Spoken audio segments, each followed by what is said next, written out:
7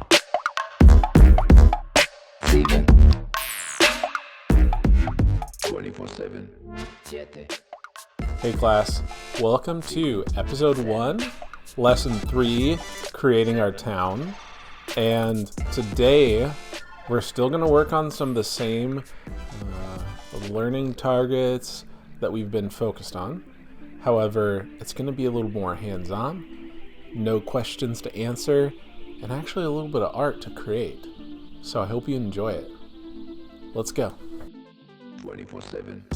All right, hey class, let's get into this lesson, episode 1, lesson 3, creating the town. Still thinking about how we know the central idea from a text based upon evidence, but now we're going to put that into a little practice, a little fun. So success criteria says that we'll use what we've already learned from the last 2 lessons. So we're going to need to do some remembering of that, which if you're doing all of these right in a row, might help you. If you're spacing them out over like 4 days, you might have to go back and do some rereading. So we're going to use that knowledge to help us create a drawn out layout of the town. And as we're doing that, we'll think about how the environment shaped the town by considering information and questions that you're going to see below. Now, notice it doesn't say answer the questions, it just says consider, and I'll remind you when we get to that point later. So let's go ahead and take a little scrollsies down the page. And the first thing it says to do is watch the instructional video. If you're here listening to me and watching me, you've already done step 1. Now, step 2 says read through the questions and think about how you'd organize your city. Step 3, use the word bank to make sure you are including all of the necessary buildings. So if you kind of think to yourself, what am I supposed to put on the map? Word bank. Use the word bank. Step 4, complete a final draft of the city, either electronically or on paper. And then make sure that you load your work into, it says Google Classroom there on the screen. That's 100% wrong. We don't use Google Classroom. We're using Schoology. So if you're here watching this video, this will look different than your document. Not sure how that snuck its way in. Bad Google Classroom. Schoology is what we're using. Not that I have anything against Google Classroom. Don't get me started.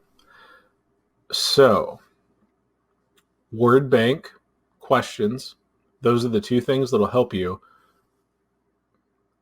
figure out how to lay out your city. Now, it says electronically or on paper. So if you do it by hand on paper, that old-fashioned piece of paper, you're going to need to figure out a way to take a picture of that so that you can show me by making it into a picture on your computer and then submitting that. Totally great if you want to do that. And the example below is done that way.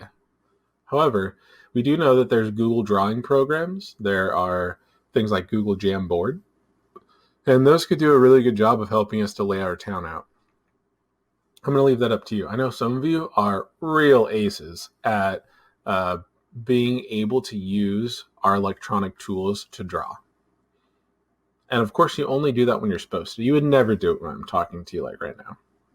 So scrolling down the page real quickly, let's make sure that we see some examples. So here's kind of a rough layout of how Chattanooga structurally is. So you're going to have to kind of stick within some of the bounds of Chattanooga because we are laying out Chattanooga.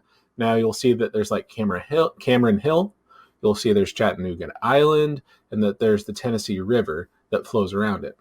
You're going to need to make sure that you keep those true to real life, and you might even fit onto your layout that you draw the railroad down here on the video that you can see that I'm putting my mouse around. Okay, those are some of the super important things that affect this town. We talked about how the river and the railroad are huge because of transportation of goods in and out.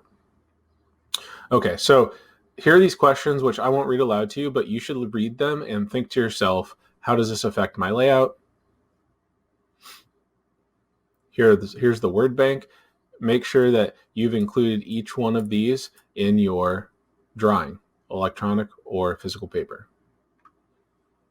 And then here's our example layout. So notice that we've got the labeling. We even have a nice little, What do you think that is? Maybe a goat? A lamb? Sheep? I know in our definition for stables it said horse. Doesn't look like a horse. So you can see here we've put in all of these important aspects of our town. Notice that right here at the bottom, just like in real life, is where the railroad was, and out around it, Tennessee River.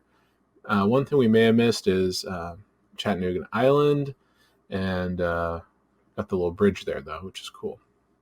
Well, hey, that's about it. Make sure that when you finish your drawing, you still submit it to Schoology, just like you've been doing with our questions. Today, though, no questions that you have to fill out. Just read them, and then I should expect to see some sort of picture from you.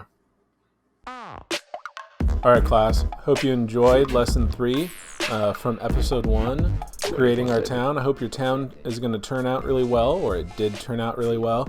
Make sure to like, subscribe, or follow, and we'll see you very shortly. Peace! 24/7.